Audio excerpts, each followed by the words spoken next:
Amazon, یہ نام سنتے ہی ذہن میں کیا آتا ہے؟ شاید گھنے اونچے درخت، عجیب و غریب جانور اور ایک ایسی گہری خاموشی جو خود ایک راز ہو۔ لیکن اصل میں یہ صرف ایک جنگل ہے ہی نہیں، یہ تو ایک پوری دنیا ہے جس کے راز اس کی مٹی میں، اس کے دریاؤں میں، حتیٰ کہ اس کے پتوں کے نیچے بھی دفن ہیں۔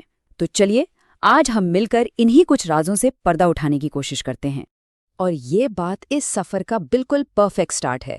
ہم ایک ایسی جگہ کی بات کر رہے ہیں جہاں ہر قدم پر ایک نئی پہیلی ہے، ایک نیا سوال۔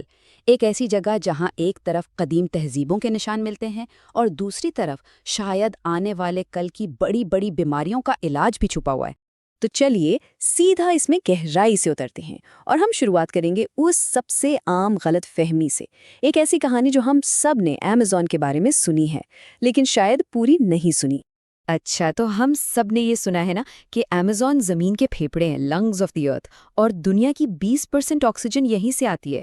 لیکن یہاں ایک ٹویسٹ ہے۔ یہ بات ٹیکنیکلی غلط نہیں مگر پوری سچائی بھی نہیں ہے۔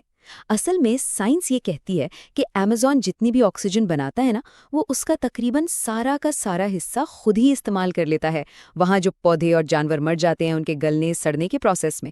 تو یہ ایک قسم کا سیلف سفیشینٹ سسٹم ہے۔ تو سوال یہ اٹھتا ہے کہ اگر آکسیجن کی بات اتنی سیدھی نہیں تو پھر ایمیزون اتنا ضروری کیوں ہے؟ اس کی اصل طاقت، اس کی اصلی پاور گلوبل کلائمیٹ کو ریگولیٹ کرنے میں ہے۔ اسے ایسے سمجھیں کہ یہ ایک بہت بڑا قدرتی ایئر کنڈیشنر ہے پوری زمین کے لیے۔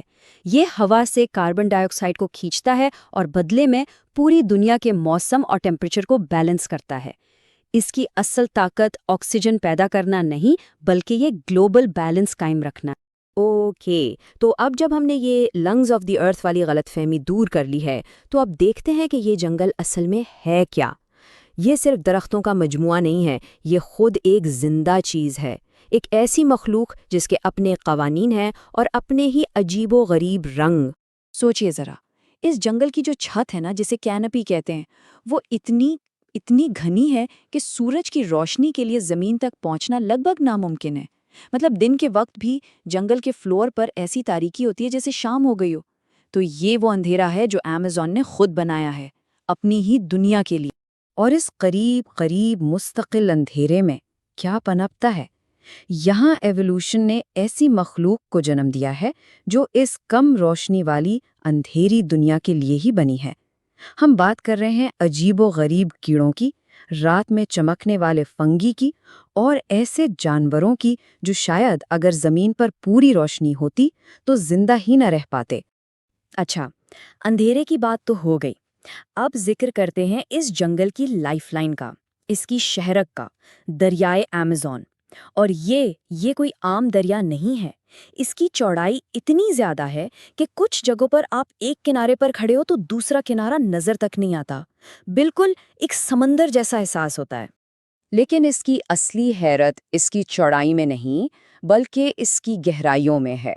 سمندر سے لٹرلی ہزاروں کلومیٹر دور اس میٹھے پانی کے دریا میں بل شارکس ملتی ہیں۔ سوچئے، سمندری شارکس میٹھے پانی میں۔ سائنس آج تک اس پہیلی کو ٹھیک سے سمجھ نہیں سکی ہے کہ یہ سمندری مخلوق سمندر سے اتنی دور یہاں کر کیا رہی ہے اور زندہ کیسے ہے۔ اور پھر آتے ہیں ایمیزون کے وہ علاقے جنہیں لوگ اس کا ڈیولز ٹرائنگل یا شیطانی ٹکون کہتے ہیں۔ یہ ایسی عجیب جگہ ہیں جہاں کمپس اچانک گھومنے لگتے ہیں، الیکٹرانک ڈیوائسز فون، جی پی ایس سب فیل ہو جاتے ہیں، اور سب سے عجیب بات، یہاں سے کئی لوگ غائب ہو چکے ہیں بنا کوئی نشان چھوڑے۔ تو کیا یہ کوئی قدرتی میگنیٹک فیلڈ ہے یا کوئی ایسی قوت ہے جسے ہم سمجھتے ہی نہیں؟ فی الحال یہ سوال ہی ہے۔ تو اس انوکھی دنیا میں صرف جانور ہی انوکھے نہیں ہیں، اس کے باشندے، اس کے لوگ، وہ بھی اتنے ہی پراسرار ہیں۔ تو اب ان پر نظر ڈالتے ہیں، کچھ وہ جو ماضی میں کہیں کھو گئے اور کچھ جو آج بھی اس جنگل کے سینے میں چھپے ہوئے ہیں۔ صدیوں تک ہم نے کہانیاں سنی ہیں ایلڈوراڈو کی، سونے کے شہر کی، اور ہم انہیں بس افسانے سمجھتے تھے۔ یہ سوچنا بھی عجیب لگتا تھا کہ اتنے گھنے جنگل کے نیچے پورے کے پورے شہر آباد ہو سکتے ہیں۔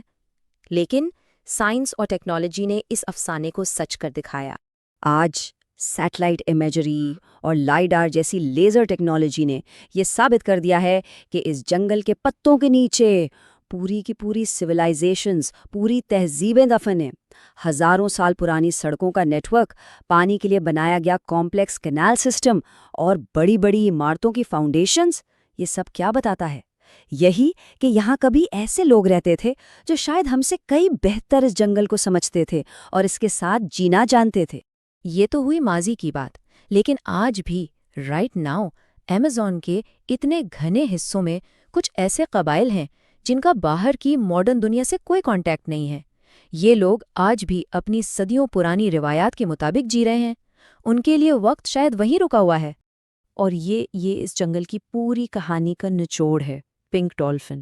سائنس کہتی ہے کہ یہ میٹھے پانی کی ایک بہت ہی ریئر ڈولفن ہے، اے یونیک اسپیشیز، لیکن وہاں کے لوکل لوگوں سے پوچھیں تو ان کے لیے یہ ایک میجیکل شیپ شفٹنگ مخلوق ہے، ایک ایسی مخلوق جو رات کو انسان کا روپ دھار لیتی ہے۔ دیکھا، یہاں سائنس اور افسانے، حقیقت اور کہانیاں ایک دوسرے کے ساتھ رہتے ہیں۔ لیکن اب اس حیرت اور راز کی دنیا سے نکل کر ہمیں ایک ایسی تلخ حقیقت کا سامنا کرنا ہے جو نہ صرف اس جنگل بلکہ ہم سب کے فیوچر کے لیے ایک بہت بڑا خطرہ ہے۔ ذرا ایمیزون کو ایک بہت بڑی لائبریری کی طرح امیجن کریں، ایسی لائبریری جس میں لاکھوں ایسی کتابیں ہیں جنہیں ابھی تک پڑھا نہیں گیا، اور ہر کتاب میں کسی نہ کسی لاعلاج بیماری کا علاج ہو سکتا ہے۔ آپ کو پتہ ہے، آج ہم جو ماڈرن میڈیسنز استعمال کرتے ہیں ان میں سے 25% یہیں کے پودوں سے آتی ہیں، اور اس کے باوجود 90% سے بھی زیادہ پودوں کو ابھی تک میڈیکل یوز کے لیے ٹیسٹ ہی نہیں کیا گیا۔